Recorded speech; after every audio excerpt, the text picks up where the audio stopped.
This is called the knuckle roll. In Magic, it's sometimes called the coin roll.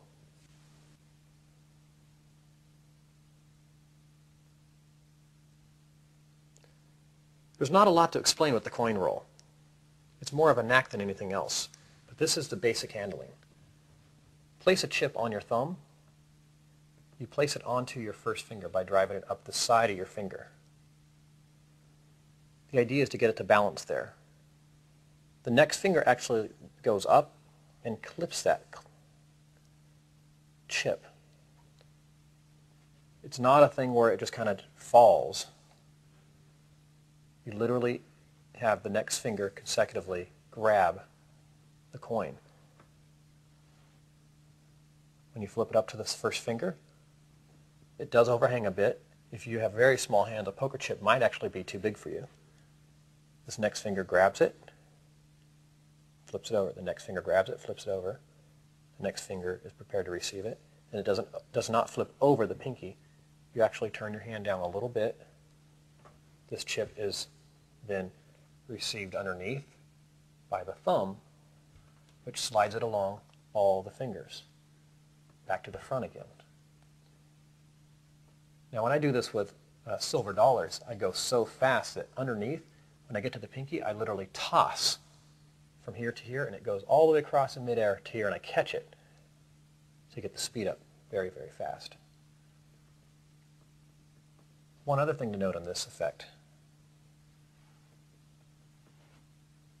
is right at the pinky, you don't go over the pinky. That's where a lot of people get confused. You don't continue going over. You just kind of let it pivot onto the edge of the pinky, which is bent a little bit to receive it. And then the thumb goes underneath and receives it. Once you get really, really fast at it, there's a point between the pinky and the thumb where they actually don't even touch. The chip's just kind of tossed. That's basically all there is to it. It's really a knack that you need to develop, but this is one of the coolest things you could do at a poker table.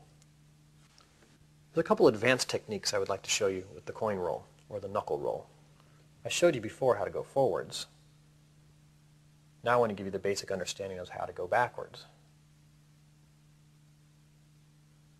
What I would recommend is actually starting going forward on the top of the hand.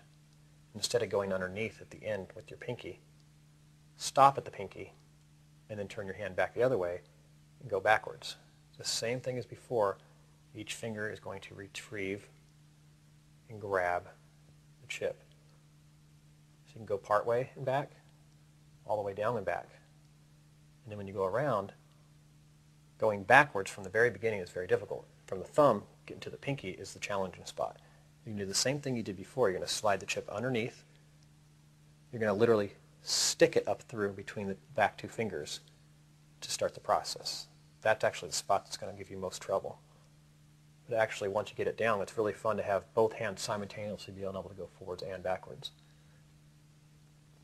And as an additional bonus, once you get good with one hand, I recommend starting with the other hand too, which is very fun. And lastly, to really challenge yourself, do multiple chips.